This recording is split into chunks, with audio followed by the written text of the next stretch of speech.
So, it looks like he might be storing it in his attic. Is the man mad? Not even in a safe or a wardrobe?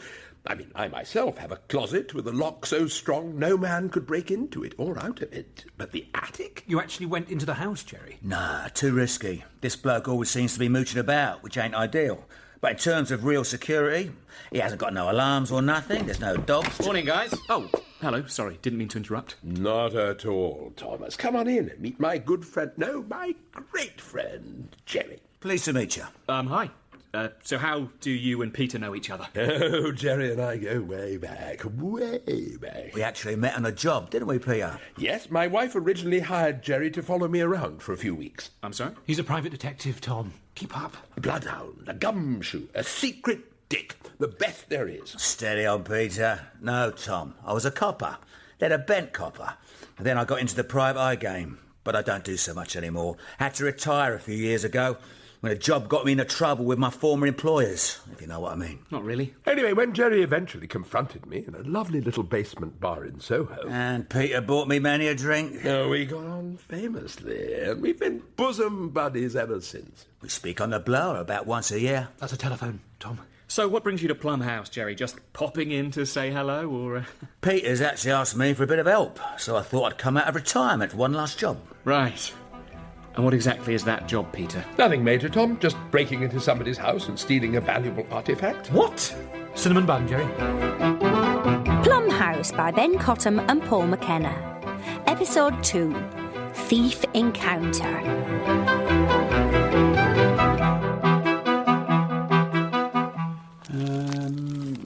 Sweets, pencils with rubbers on the end, plum-shaped rubbers. Alan? Sorry, Maureen, how does a stock take work again? Oh, how many times? Just add up exactly what's there and write that number down. Oh, no. Oh, dear. I've just been writing lots next to anything that we have more than one of. Oh, useless.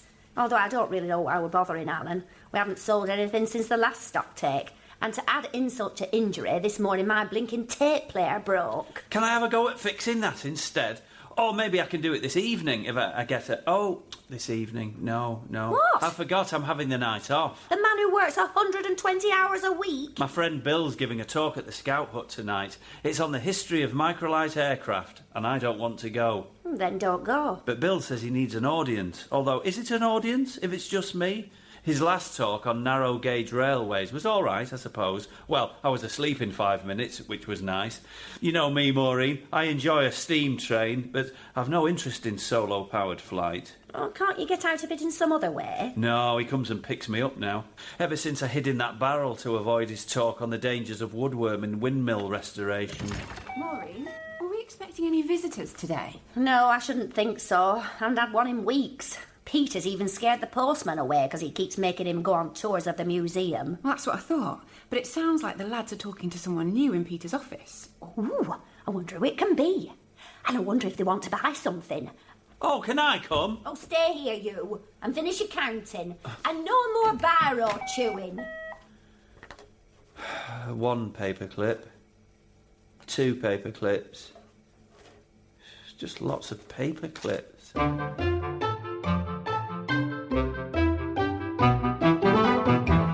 No, I'm sorry, Peter. It's completely out of the question. What's going on in there? You really are coming across as a bit of a spoil sport here, Thomas. Peter, you're the curator of a museum, not a master criminal. You should hear some of Jerry's stories, Tom. He's a legend. He found a stolen Renoir in a bin behind a restaurant. It was a stolen bin behind a restaurant called Renoir. But still, a very tricky case, baffled Scotland Yard. Who's the Londoner? Not a clue, but I don't like him already. What even is it you want to steal, Peter? A priceless item of pudding memorabilia, Tom. George Pudding's famous shopping list of 1808. Potatoes, cauliflower, curly kale. Oh, for God's sake. Even when dashing off a list of groceries for his staff to purchase, he couldn't help but write some of the greatest poetry of the Romantic age. It was originally in the possession of Professor Tracy. A devious pudding scholar of the very worst kind, who for years has refused to loan it to Plum House. But then suddenly, last week, out of the blue, some good news. He died. Right. We had hoped his will may have contained further good news, leaving the list to us. But no, the fool has only gone and left it to some idiot nephew of his, Milton Keynes. Peter, for the last time, he lives in Milton Keynes. It's a place. The man's called Ralph. Well, this Ralph fellow, if that is his name, has quickly proven himself to be every bit as difficult as his thankfully now deceased uncle. Peter's made Ralph a generous offer for the shopping list, but the money-grabbing oik is planning to auction it to the highest bidder. Peter got in touch and asked if I could find out a little bit more about this Ralph. Stake the place out. And you came all the way from London just to... Oh, no, I don't live there anymore. After the police came looking for me, I scarpered sharpish. Never went back. So Jerry here's going to help us to break into Ralph's house. I've had enough. I'm sorry, have you all gone completely insane? Robbing an innocent man because he happens to have inherited something you want? Don't worry, Emma. I'm handling this. Hello, who's this beauty before me? Ugh, my name's Emma. Don't try and wheedle out of it. I meant the lady next to you, love. My Auntie Pat once stuck a hat pin in a man's crotch that got fresh with her. Don't think I won't do the same, mister. Come on, sling your hook, you cockney scoundrel. Could everybody calm down, please? Yeah, chill out, guys. I know this sounds like a potentially dangerous mission, but with Jerry there helping us, we'll be... Oh, no, I'm not going to be there for the actual job, Peter. You're not? No, far too risky for me. I'm just providing you with the information. Then you lot can get cracking. Right, enough. No one's going to be stealing anything. Peter, you are going to give me this Ralph's address, and Emma and I are going to drive down to Milton Keynes today and see if Ralph would like to sell us Pudding's shopping list. Can I come? No, you cannot. You can stay here with Julian. And if you're bored, give Jerry a tour of the museum. I wouldn't mind seeing that gift shop. Not on your Nelly. I've seen Oliver. I know how you lot work. Oh, heck! I bet there's a gang of musical urchins downstairs robbing us as we speak. Right, come on, Emma. Let's go ring this Ralph. Maybe we can take him out for a late lunch somewhere and see if we can smooth things over. Finally, a plan I can get behind. What a shame. And I'm so looking forward to a day of real excitement. We could always get the chess set out, Peter. I suppose that'll have to do. Though it tends to get the brain racing more than the heart pumping. Do you play it, Jerry? Chess? Nah, but I've always wanted to learn. Funny story, actually. The last time the police almost caught up with me, I was down visiting an old acquaintance of mine called Basil, who just pulled up processes.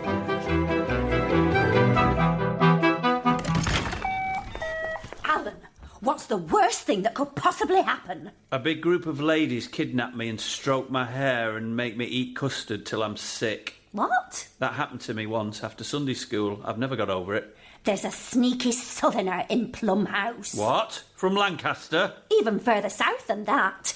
London. Flippin' heck. Sorry for swearing, Maureen. And the gift shop is fully stocked. He'll take everything, Alan. Bolt the door and get your shotgun. It's an air rifle, Maureen. Well, get whatever you've got, 'cause we're being robbed. What does this one do again?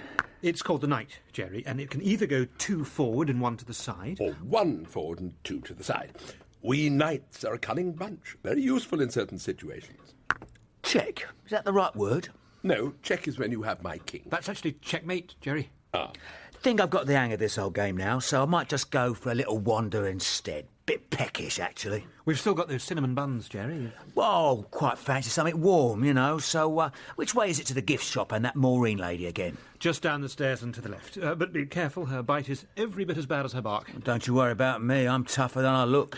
I'll set the pieces for a rematch. I can only put those first 6 games down to beginner's luck. But, just so you know, if you should both happen to not be here when I get back, then your secret's safe with me. Anyway, just a thought. I'll leave it with you. Did you understand any of that, Peter? I can never stop staring at his tattoos. Is that a picture of a dolphin on his arm, or of his mother? I believe Jerry was suggesting we should go steal that shopping list ourselves. Really, Peter? Just the 2 of us? Is it not going to be too dangerous without Jerry? Well, I don't see why everyone else should get to have all the fun while we're stuck below decks in the good ship Plum House. Today was meant to be a day of action and adventure, swashbuckling and daring-do. But it's too late. Tom's already left. We've missed our opportunity. But we all know how slowly Tom drives, like he's stuck behind sheep. And then they'll be having lunch. You mean... We get to the address and, acquire the shopping list ourselves while they're out. Peter... Come, Julian, you know as well as I do. That shopping list belongs here at Plum House. All Tom will succeed in doing is pushing the price up. But do we have it in us? Cast your eyes on this noble countenance, Julian, then the fine physique that sits below it. Was there ever a man more suited to being a high-society cat burglar? Absolutely not, Peter. And I guess You're carrying a bit too much timber, I know, but that makes you ideal for the role of lookout and getaway driver. OK.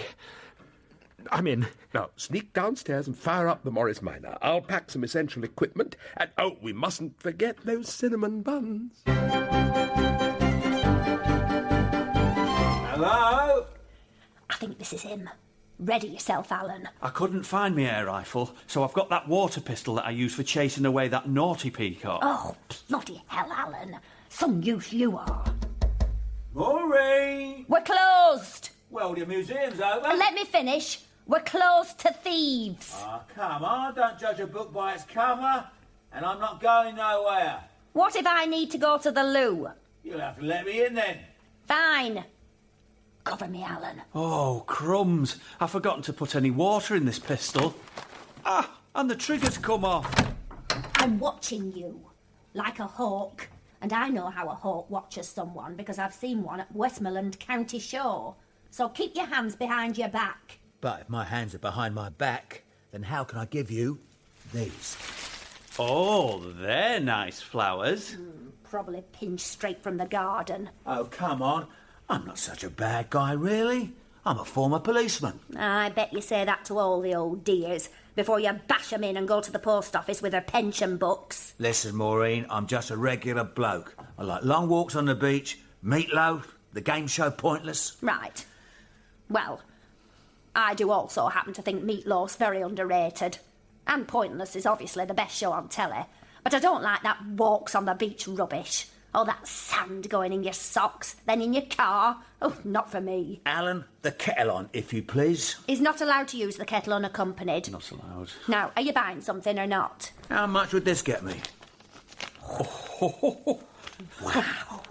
Bloody hell. Haven't seen one of them in a while. Check it isn't fake, Alan. Well, it looks like a real £10 note, Maureen. Fine. Go and make this man a cup of tea, Alan. Plenty of milk. He won't be staying long. Unless you've got something to eat as well. After all, I've got money. Tom, are the sunglasses strictly necessary? I mean, we're driving to Milton Keynes, not the Florida Keys. It's the light glinting off the puddles. I've got very sensitive eyes. Oh, I thought there must be something wrong with your eyes. I've seen people registered blind drive quicker than this. Oh, so she wants me to put my foot down, does she? Well, here goes nothing. Hold on to your seatbelt, senorita. Oh.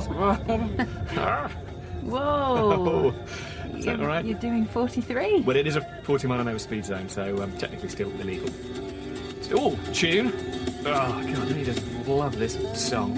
Where's the CD anyway? Oh, no, it's not. I think that's just an old CD case from... Tom and Emma Driving Classics Volume 1. What? That's a strange name for an album. Have you made this No, song? I don't think that I The could... title's written in felt tip. Oh, I did. Yes, I did make this one. Yes, it was for another Emma that I know. Right. She's great, girl. You would like her. And she likes this kind of rubbish music, does she? She does. I don't. I'm going to turn this right down. Oh, God, let's get the radio on instead, will we? Okay.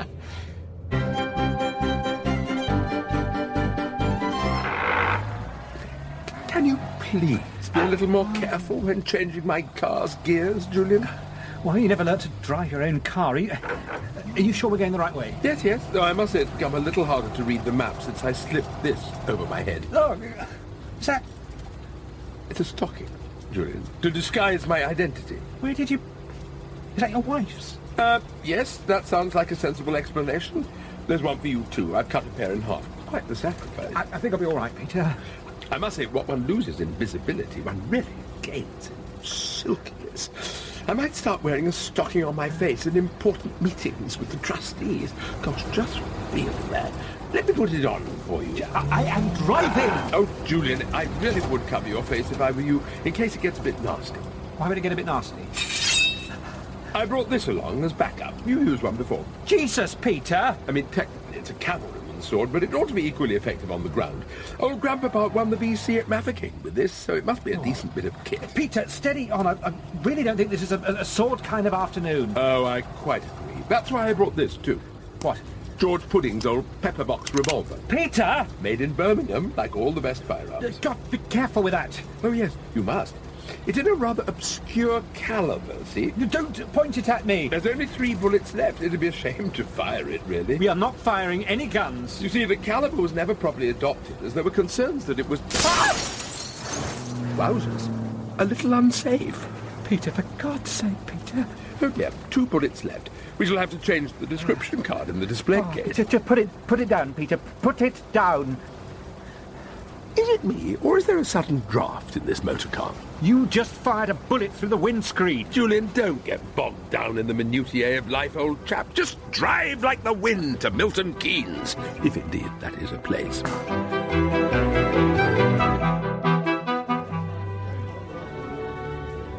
Well, again, thanks so much for meeting with us today. Not at all. Don't mention it. Thanks for coming down. This looks like a lovely restaurant, Ralph. Very posh. They've even got proper menus. Sorry, yes. I hope I didn't pick too fancy a restaurant. It's just when you said we should meet for lunch, I thought I'd best book somewhere. Yeah, no, it's very, absolutely. This is, no. There don't seem to be any prices next to... Is this a set menu, do you think? Well, this one's on Plum House, Ralph. Don't worry about that. Well, I don't know. Maybe not the whole... That's very kind, thank you. I mean, I'm so in favour of the shopping list being back at Plum House. You are?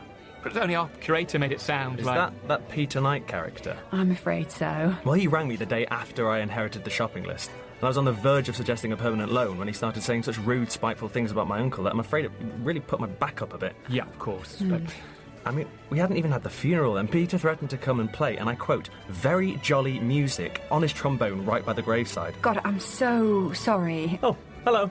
Hello, are you ready to order? Well, I'm I not might quite go sure. for the oysters first, and then... Oh, the special. Oh, good choice. We're doing starters, are we? Okay, well, I just think actually it was all sorted. There's a great place down the road we could go have lunch, couldn't we? That's Tom? Yeah, just the service station we passed, actually. Tom, surely. The snails for me, please, and then I'll have the fillet steak. Right. I'm not massively hungry. Do you have a kids' menu? Ha! It appears from my casing of the joint that Ralph's place is deserted. Are they your opera glasses, Peter? Field glasses. Now, according to Jerry, that's our best point of entry. There. Sorry, where are you looking? It's hard to work out when you have that stocking over your head. I'll leap up onto the outbuilding, shin up that drain pipe, and in through that open upstairs window. Now, getting from there up to the attic might be tricky, but I've adapted this old washing line of Maureen's into a trusty grappling hook.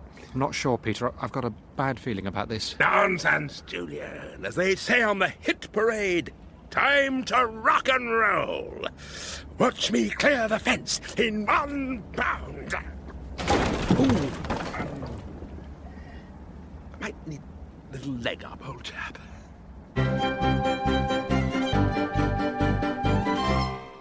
What people don't realise about Meatloaf is he's very theatrical. But he knows his limits. He'd do anything for love, but he won't do that. And his music's so full of freedom. Like Bruce Springsteen, you know, how he's always on about crossing the state line. Oh no, he sounds like he needs some strepsils, does Springsteen. He's too much for me. Actually, I've had an idea. How do you fancy trying the best cocktails in Cockermouth? Oh no, not for me cocktails. I tried one at a fundraising night for a stair lift. It tasted like Benylin. Give me a nice glass of Babycham any day. I'm good mates with Luigi, the owner, and if you like proper grub, then you'll love his steaks. Cooked right, I hope. I think now to this trend for raw meat. I like it very well done, me. But these steaks are something else. $7.99 for 2, and they're as big as your head. All right, then. Yeah, that'll be nice. Let's go to Cockermouth, Jerry. I haven't been out in the big city for such a long time. I'd like that, Maureen. I'd like that very much.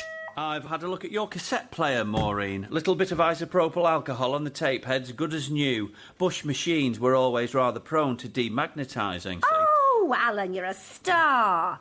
Looks like it's time for a bit of meatloaf. Where's my tape gone? Oh, he was a bit modern for me, that American fella. Got my wax crackling. Stuck one of my dad's tapes in instead. It was either brass bands or the one he plays to his cows. Oh, Alan, I wanted a bit of meatloaf with our pudding. Sorry, Maureen. I've left it down in the cellar. I told you wouldn't fit in that window. Just keep pushing, Julian. After all you said about me being the one carrying the extra timber. Come on. For God's sake, I'm just a round peg in a square hole. Give us a big heave from behind. Steady on, old chap. You're not posting a pass. The reflexes of a cat. Quick. We've got company. Probably another group of British romantic scholars after George Pudding's shopping list. Come on. Let's be having you. What? I need more muscle. I can't take them all alone. I can't do it, Peter. I can't. What's that for? Do the decent thing. I'm not going to shoot myself on top of an outbuilding in Milton Keynes. Then for God's sake, man, get a bloody grip. Pull your stocking over your face, come through this window at once, and join me on the landing. OK, you're going to have to give me a pull-in. Once more onto the breach, dear friend. Now, that's what I call some inspiring leadership from Peter Knight. Right, here goes.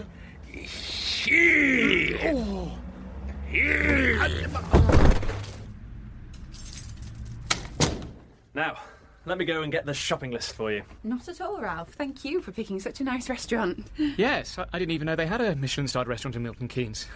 Did you know they charge us for tap water? Did you hear a noise then? It sounded like it was coming from upstairs. Yes, on your landing, listen. There's definitely someone up there. Do you think it's burglars? We should call the police. Well, they won't be here for ages. We've got to do something. Like what? Well, perhaps we can scare them off. Quiet, Peter, they might hear us. Don't worry, they have no idea we're here. Shh. Although I do now wish I'd visited the lavatory at the service station. Right, lads, we've got this. Ralph, get behind me. Tom, you're behind Ralph. Yeah, okay. Here we go.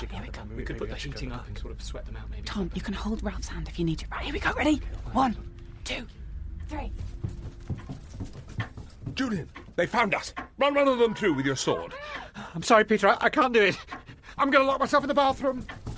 Some accomplice you made, you cowardly custard. Get out of my house! Yeah, we're calling the police. Stay where you are. You want some, lads? Oh. Hey! No. You'll have to catch me first. I thought my rugger days were behind me. Get his mask off. Peter, the curator, you bloody... Ah, Tom. Emma, sorry, hard to see with those tights over the old fizzog. And I think we can all guess who ran into the bathroom. I'm not unlocking the door. Actually, guys, you might need to call for an ambulance.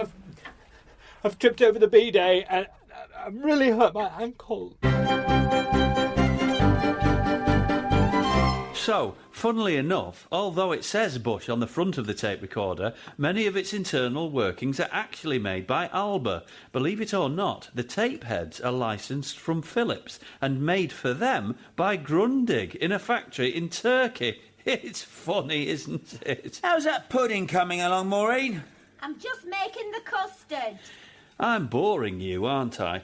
Sorry. No, Alan, you're not boring me. It's just, you know, when you're not as interested in a subject as the person who's talking is. I know exactly what you mean. My friend's really into microlights and I'm not. I can't stand them. They're just hang gliders that have got above the station. Anyway, he's making me go to a boring talk on them tonight. Sometimes you just need to tell people where to stick it. Here we are. Crumble's ready.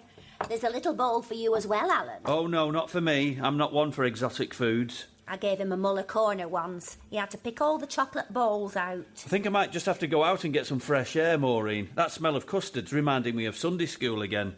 I feel sick. Now, where were we? How can you tell the difference between a sprain and a twist? What is broken? Oh, just shut up about your uncle. You're both lucky he decided not to press charges in the end. I mean, you could have at least done it before we bought him lunch. What were you thinking? I mean, what were you thinking? Peter's idea. Some use you were spineless. Julian the jellyfish. Yeah, aren't you even going to apologise? Well, I'm very sorry my car broke down and we're reliant on a lift with you two. Peter! Yeah, what happened to your windscreen? You don't want to know. Oh, yes. Where did I leave my revolver? Your what?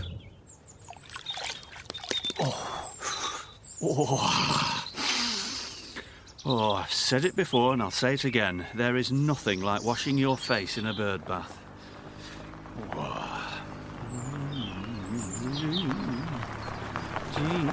Oh, flippin' heck.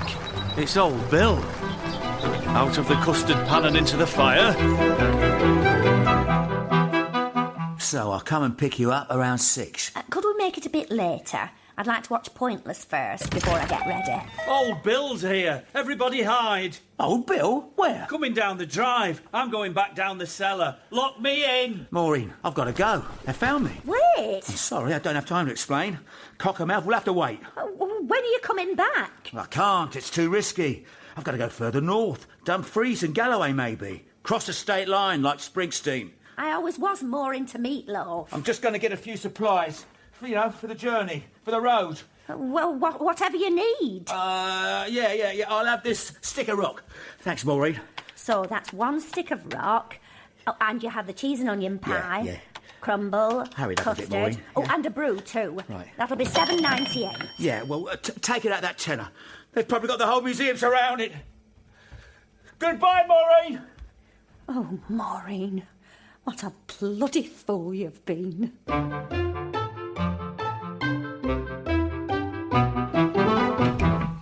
I finally got through to Ralph and apologised again. What did he say? Well, he seemed a bit calmer, but he's still definitely putting the shopping list up for auction. What a dreadful fellow, just like his uncle. Well, perhaps we could still bid.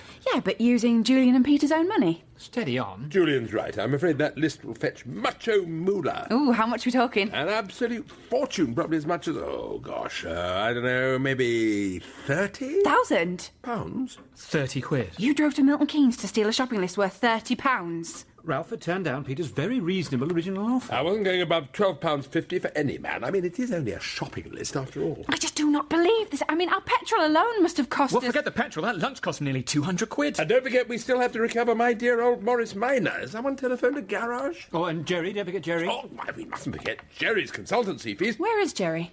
Oh, he's long gone by now. Well, I hope he didn't steal anything from you, Maureen. He took something all right. Something I don't think I'll be getting back in a hurry. Well, I've had an absolutely fantastic day. Oh, really, Alan? Oh, yes. I took that Jerry's advice, and after old Bill found me hiding behind those crates in the cellar, I finally told him where to stick his talk on microlights. So, I've got an entire evening to do what I really want to do. Go fishing? Is that why you're wearing waders? Empty the septic tank. It's backed up like you would not believe. Any volunteers want to get in on the fun? I could really do with a hand. Well, I can think of 2 unwilling volunteers for you, Alan. Oh, no, please, no. Julian, I fear we're about to be press-ganged. Run for it! Don't think we won't catch you! Go faster, Julian! Oh, my bad ankle! You'd better be running to get changed, Peter. I'm sorry about Jerry, Maureen. Oh, don't worry, Alan. It wasn't your fault. Well, it was really, but I don't blame you. These things happen. Thanks, Maureen. Anyway, I'd better go and find a clothes peg for my nose. And at least we'll always have meatloaf.